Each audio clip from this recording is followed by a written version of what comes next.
நல்ல மனமுண்டாம் மாமலரால் நோக்குண்டாம் மேனி நுடங்காது பூக்கொண்டு துப்பார் திருமேனி தும்பிக்கையான் பாதம் தப்பாமல் சார்வார் தமக்கு. அன்பார்ந்த நேயர்களுக்கு இனிய வணக்கம். நாம் இந்த வீடியோவில் பார்க்கக்கூடிய தலைப்பு அப்படிங்கிறது தமிழ் புத்தாண்டு பலன்கள். அதாவது 60 தமிழ் வருடங்களில் இப்போ பிறக்க இருக்கக்கூடிய ஏப்ரல் 14ஆம் தேதி அன்று வரக்கூடிய தமிழ் பாரப வருஷம், இந்த பாரப வருஷத்தினுடைய தமிழ் புத்தாண்டு பலன்களை தான் நம்ம பார்க்க இருக்கோம். முதல்ல இந்த பாரப வருஷம் அப்படிங்கிற வருஷத்தினுடைய வெண்பா அப்படிங்கிறதும் அந்த வெண்பாவுக்கான விளக்கத்தையும் நம்ம முதல்ல பார்த்துருவோம். ஏன்னா பாரப வருஷம் அப்படிங்கிறது 40வது வருடங்களாக வருது. மொத்தம் தமிழ் ஆண்டுகள் 60, அதில் 40வது வருடம் பாரப வருடம். இந்த 40வது வரக்கூடிய பாரப வருடத்தினுடைய வெண்பா அப்படிங்கிறது மிக்க பாரபத்தின் பின் மலையாம் தக்க பசுக்கள் தலைக்குமே இக்கு பலிக்காது நால்வகை உயிருக்கும் இன்பம் கழிக்காதனவே கருது அப்படின்னு சொல்லியிருக்காங்க. இதுக்கு அர்த்தம் என்ன அப்படின்னு பார்த்தீங்கன்னா, இந்த பாரப வருஷத்தினுடைய ஆண்டின் பிற்பகுதி நல்ல மழை பொழியும், தக்க பசுக்கள் தலைக்கும், அதாவது நல்ல பசுமாடுகள் நல்ல பசுமாட்டினுடைய பால் வளம் பெருகும் அப்படின்றத சொல்லியிருக்காங்க. அடுத்து இக்கு பலிக்குமே அப்படின்னா, பலிக்காது அப்படின்னா இக்கு பலிக்காது அப்படின்றது ஒரு புதிய சொல்லாக இன்றைக்கி நமக்கு தென்படுது. அப்போ இக்கு அப்படின்ற சொல்லுக்கான அர்த்தம் அப்படிங்கிறது சூதுவாது. அதாவது ஒரு எப்படி சொல்கிறது அப்படின்னா, ஒருத்தரை வஞ்சிக்கிறது, ஒருத்தரை ஏமாற்றுறது, நம்ப வச்சு துன்பத்தை அனுபவிக்க வைக்கிறது அப்படிங்கிற வார்த்தையை தான் இக்கு அப்படின்ற சொல்லினுடைய அர்த்தமாக இந்த தமிழ் அகராதியில் குறிப்பிடப்பட்டிருக்கு. இக்கு பலிக்காது 4 வகை உயிருக்கும் இன்பம். 4 வகை உயிர்கள் அப்படிங்கிறது 4 வகைப்பட்ட ஊர்வன நடப்பன பரப்பன மனித இனம் அப்படின்ற 4 வகை உயிருக்கும் இன்பம் அப்படின்றத சொல்லியிருக்காங்க. கழிக்காதனவே கருது அப்படின்ற வார்த்தையினுடைய அர்த்தம் இன்பம் பொங்கி வழியக்கூடிய ஆண்டு அப்படிங்கிறத சொல்லியிருக்காங்க. இந்த பாரப வருடத்தினுடைய ஒரு பலனாக ஒரு வெண்பாவை இடைக்காடர் சித்தர் கொடுத்துருக்காரு. இப்போ இந்த பாரப வருடம் அப்படிங்கிறது நல்ல பலன்களை கொடுக்குமா அப்படின்னு கேட்டிங்கன்னா, பொது பலன்களை நம்ம எடுத்துக்கும் போது முதல்ல மக்கள் அதிகமாக வண்டி வாகனங்கள் வாங்கக்கூடிய அமைப்பு, வீடு இல்லாதவர்கள் வீடு கட்டக்கூடிய ஒரு அமைப்பு, புதிய வாகனம், வீடு, சொந்த வீடு அப்படிங்கிறது கனவாக இருந்தது போக இப்போ சொந்த வீடுகள் ஏதேனும் ஒரு வகையில் ஒரு கடன் வாங்கியோ அல்லது ஏதேனும் ஒரு வகையில் ஒரு பிரச்சனைக்குரியதாக இருந்த ஒரு விஷயம் இப்போ அவங்களுக்கு சொந்த வீட்டில் குடியேறக்கூடிய ஒரு அமைப்பு, தொழில்துறையில் மந்தமாக இருந்தது, ஒரு தொழிலில் கஷ்டப்பட்டது, ஒரு பிரச்சனைக்கான ஒரு தொழிலில் போய் மாட்டிக்கிட்டது, ஒரு ஜாப்பில் போய் மாட்டிக்கிட்டு வெளியில் வர முடியாமல் தடுமானது, பணத்தை வாங்கி யாரோ சாப்பிட்டுட்டு போகிறதுக்கு நம்ம பதில் சொல்லிக்கிட்டு இருந்தது, இப்படியாப்பட்ட சூழ்நிலைகள்லேருந்து வெளியில் வரக்கூடிய ஒரு நிலைகள் அப்படிங்கிறது இந்த பாரப வருடத்தில் பொதுமக்களுக்கான பலனாக இருக்குது. மழையை பற்றி குறிப்பிட்டு சொல்லப்படும் போது அதிகமான மழைக்கான ஆண்டாக இந்த பாரப வருடம் இருக்குது. 12 வருடங்களுக்கு ஒரு முறை கடகராசியில் குரு பகவான் சஞ்சரிக்கக்கூடிய இந்த பாரப வருட ஆண்டு முழுக்கவே, இந்த ஆண்டு முழுக்கவே குரு பகவான் உச்ச நிலையில் கடகராசியில் இருக்கிறதுனால தங்கம் விலை குறையும், அரசியல் மாற்றங்கள், மக்களுடைய துன்பங்களை துடைக்கக்கூடிய, மக்களுடைய அக்கறை மீது நலன் கருதக்கூடிய அரசு தலைமைக்கு வரக்கூடிய இந்த பாரப வருடமாக இருக்கும். மக்களுக்கு துன்பங்களை கொடுக்கக்கூடிய அரசியல் கட்சிகள் ஆளுமைக்கு வராது. அடுத்து பார்த்திங்கன்னா, பயிர் சேதம் அப்படிங்கிறது கொஞ்சம் கொஞ்சம் இருக்க தான் செய்யும். மக்கள் பொறுத்த வரைக்கும் நோய்கள் பாதிப்பு அப்படிங்கிறது இல்லவே இல்லை அப்படின்னு சொல்ல முடியாது. கண், வெப்பம், அதே மாதிரி அம்மை போன்ற நோய்கள் இதெல்லாம் கொஞ்சம் கொஞ்சம் இருக்க தான் செய்யும். பயிர்களை பொறுத்த வரைக்கும் நீர் நிரம்பி வழிகிறதுனால ஏற்படக்கூடிய பயிர் சேதம் அப்படிங்கிறது கொஞ்சம் கொஞ்சம் நிச்சயமாக இருக்கும். ஸோ அப்போ என்ன பண்ணலாம் அப்படின்னா, பயிர் எப்படி பயிர் மேலாண்மை அப்படிங்கிறதுக்கு இந்த காலகட்டத்தில் மக்கள் கவனம் அதிகமாக எடுத்துக்கணும். நல்ல விளைச்சல்கள் உண்டாகும். பணப்பயிர்கள் நிறைய விளையும். பணப்பயிர்கள்னு சொல்ல முடியும் போது நெல், கரும்பு, வாழை அப்படின்னு சொல்லக்கூடிய 3 பயிர்களும் மிகுந்த விளைச்சல்கள் உண்டாகி நல்ல ஒரு விளைச்சல் உருவாகும். இந்த ஆண்டில், அதாவது கடந்த ஆண்டில் பொருளாதார தட்டுப்பாடுகள் மிகுதியாக இருந்தது. பணத்தை பார்க்குறதே ஒரு அரிதான ஒரு விஷயமா இருந்த காலகட்டத்தில் இந்த சமயத்தில் பணம், பொருளாதாரம் அப்படிங்கிறது தேவைக்கு மிகுதியாக இவங்களுக்கு உங்கள் கையில் பணப்புழக்கம் அப்படிங்கிறதெல்லாம் மக்கள்கிட்ட இருக்கும். அப்போ மக்கள்கிட்ட பணப்புழக்கம் இருக்கும்போது சந்தோஷமான நிகழ்வுகள், சந்தோஷமான காலகட்டம் அப்படிங்கிறது இருக்கும். தங்களுடைய தேவைகளை பூர்த்தி செய்யக்கூடிய காலகட்டமாக இருக்கும்.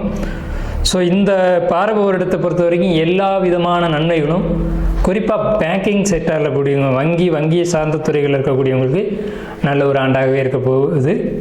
அதே மாதிரி தங்க நகைகள் சேர்க்கக்கூடிய அமைப்பு, முடிஞ்ச வரைக்கும் தங்க நகைகளை சேர்த்துக்கோங்க. இந்த ஆண்டு தான் தங்கத்தினுடைய விலை அப்படிங்கிறது ஒரு சரியான ஒரு நிலையில் இருக்கும். ஸோ மக்களுக்கு வாழ்த்துக்களும் வணக்கங்களையும் கூறி நம்ம ராசி பலனுக்குள்ளே போகலாம். அன்பார்ந்த மீன ராசி நேயர்களே, இந்த புத்தாண்டு பாரப வருடம் நமக்கு எப்படி இருக்க போகுது? எல்லாரும் சொல்கிறாங்க இந்த வருஷம் ஜென்மச்சனி அப்படின்னு சொல்கிறாங்க. 5ஆம் இடத்துக்கு குரு வந்து ஆட்சி பலம் பெற்று உச்ச பலம் பெற்று நம்ம ராசி 9ஆம் பார்வையை பார்க்கறதுனால எந்த ஜென்மச்சனியும் நம்மளை பாதிக்க போகிறது இல்லை. எல்லா வகையிலும் குறிப்பாக தொழில் முயற்சிகள், வேலை முயற்சிகள், செய்யக்கூடிய வேலைகளில் முன்னேற்றங்களை தான் கொடுக்க காத்துக்கிட்டு இருக்கு. அதனால் அதை நினச்சி நீங்கள் கவலைப்பட வேண்டிய அவசியம் அப்படிங்கிறது இல்லை.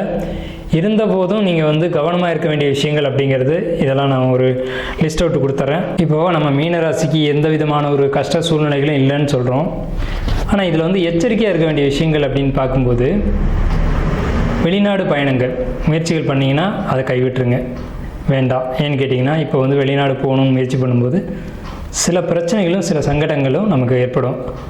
அதே மாதிரி புதிய தொழில் முயற்சிகள், தொழில் பண்ணாமல் எப்படி சார் இருக்கிறது அப்படின்னு கேட்டிங்கன்னா, தொழில் பண்ணி அதில் வந்து பிரச்சனை சந்திக்கிறத காட்டிலும் தொழில் பண்ணாமல் இருந்துட்டு போயிடுறது நல்லது.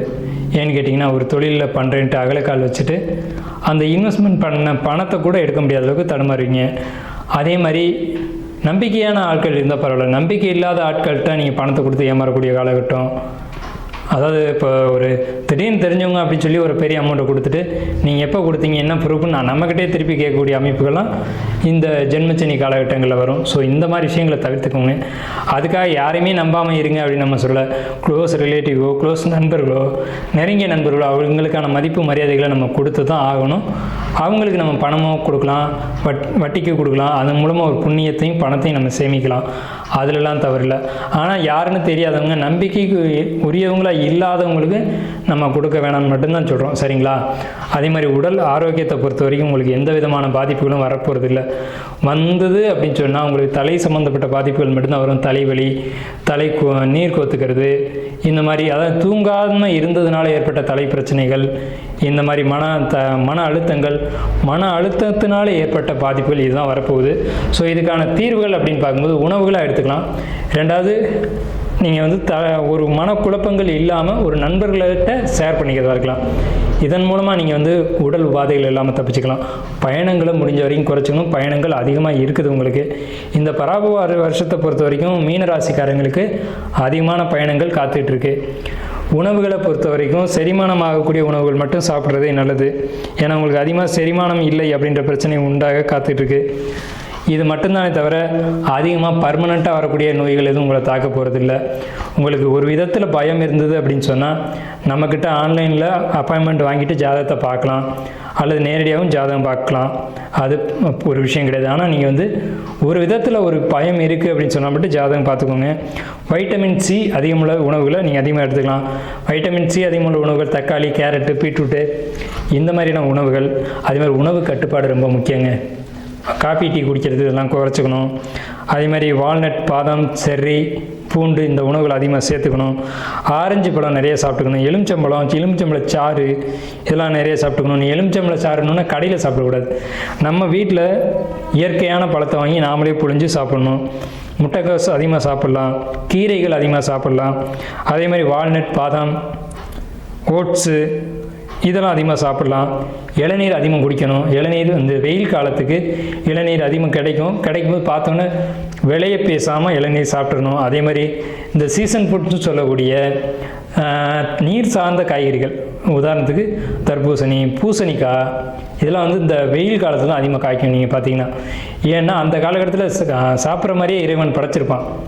இந்த காலகட்டத்தில் அந்த காய்கறிகள் காய்ப்புக்கு வரணும் அப்படின்னு இயற்கையினுடைய நியதியே அதுதான்.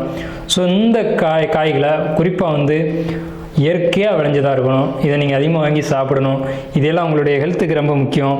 அடுத்து வந்து உங்களுக்கு நீங்கள் அதிர்ஷ்ட ஸ்டோன் கேட்டிங்க அப்படின்னா எல்லோ சஃபயர் வந்து நீங்கள் ஸ்டோனாக போடலாம். வணங்க வேண்டிய தெய்வம் அப்படின்றத பொறுத்த வரைக்கும் பெருமாள் வழிபாடு, அதுவும் குறிப்பாக வந்து திருப்பதி பெருமாளுடைய வழிபாடு. முதல்ல அலமேல் மங்கை தாயார், அடுத்து திருப்பதி பெருமாள் வழிபாடு ரொம்ப பெரிய முன்னேற்றத்தை கொடுக்கும் உங்களுக்கு. இது ஒன்று தான் தீர்வு இந்த காலகட்டத்தில். ஸோ நீங்கள் திருப்பதி போயிட்டீங்க அப்படின்னா முதல்ல வந்து கீழே தாயாரை பார்த்துட்டு அப்புறம் நீங்கள் பெருமாளை சேவிக்கணும். இப்படி வந்து வழிபாடு பண்ணீங்க அப்படின்னா உங்களுக்கு இந்த ஜென்மச்சனியினுடைய தாக்கமே இருக்காது, எல்லளவு கூட உங்களுக்கு தெரியாது. நீங்கள் இந்த காலகட்டங்களை கடந்து வந்துடலாம். ஸோ அதே மாதிரி உங்களுக்கு அதிர்ஷ்டமான எண்கள் அப்படிங்கிறது 3, 4, 5, 7, 9, அதே மாதிரி 12, 24, 36, 24 இந்த எண்கள் வந்து உங்களுக்கு அதிர்ஷ்டமான எண்கள். ஸோ உங்களுக்கு வந்து இதுதான் பலன்களும் பரிகாரங்களுமா இந்த பராபவ ஆண்டினுடைய ஒரு பலன்களாக திகழுது. இப்போ நம்மளுடைய பலன்களை தெரிஞ்சுக்கிட்டோம். ஜோதிடத்தின் மீது ஆர்வம் கொண்டவங்களோ அல்லது கிரக நிலைகளை பற்றி தெரிஞ்சுக்கணும்னு நினைக்கிறவங்களோ அல்லது தனிப்பட்ட முறையில் ஜாதகம் பார்த்துக்கணும் அப்படின்னு நினைக்கிறவங்க, ஆன்லைன்லேயோ அல்லது நேரடியாகவோ தெரிஞ்சுக்கணும்னு நினைக்கிறவங்க, வாஸ்து தெரிஞ்சுக்கணும்னு நினைக்கிறவங்க, அல்லது வீடு பார்க்கணும் எங்களுடைய வாஸ்து குறைகள் இருக்குதுன்னு சந்தேகப்படுறோம் அப்படின்னு தெரிஞ்சுக்கணும்னு நினைக்கிறவங்களுக்கு ஒரு சின்ன ஒரு விஷயம் என்னென்னு கேட்டிங்கன்னா, நமக்கு ஸ்க்ரீனில் தெரிகிற நம்பருக்கு நீங்கள் கால் பண்ணி பதிவு பண்ணிவிட்டு எப்போ வேணாலும் நம்மளை வந்து கால் பண்ணலாம். பதிவு பண்ணிக்கோங்க. உங்களுக்கான சர்வீஸ் பண்ணி கொடுக்கறதுக்கு நம்ம காத்துட்ருக்கோம். நன்றி, வணக்கம், வாழ்த்துக்களும்.